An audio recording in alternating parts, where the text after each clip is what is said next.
जनती जे टिकुली पे सैया जिलू भाई जई है।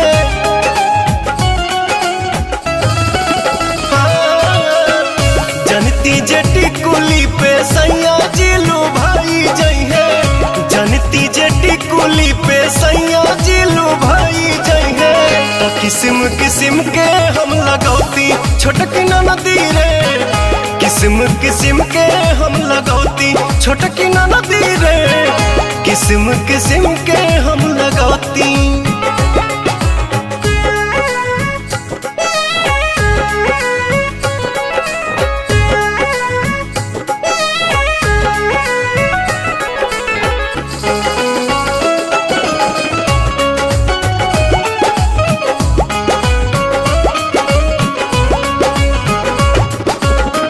करीती बलमुआला हम सोरा हो सिंगार हो।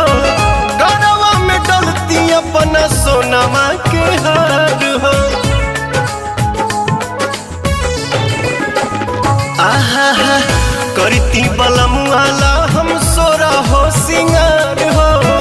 गरवा में डलती अपना सोनमा के हार हो। जनिती जे झूम कप झूम जई है पियावा हो।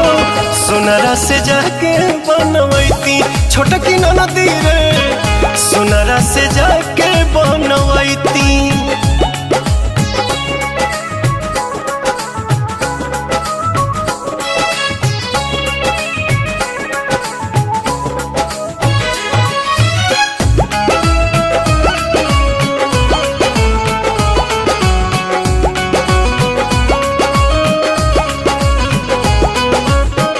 खन खन चूड़ी कंगना हाथे खन काईती। पवन बलमुआ जी के पलंग पहरी जाईती।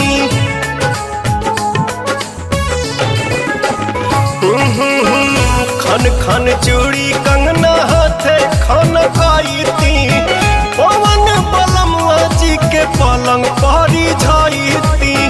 रूप के इंजरिया में कस जैती कोरावा में। सैया जी कमाए नहीं जैती छोटकी नदी रे। मस्ती बिहारे में उठाईती। जनती जे टिकुली पे सैया जिलू भाई जई है। तो किस्म किस्म के हम लगौती छोटकी नदी रे। किस्म किस्म के हम लगौती छोटकी नदी रे।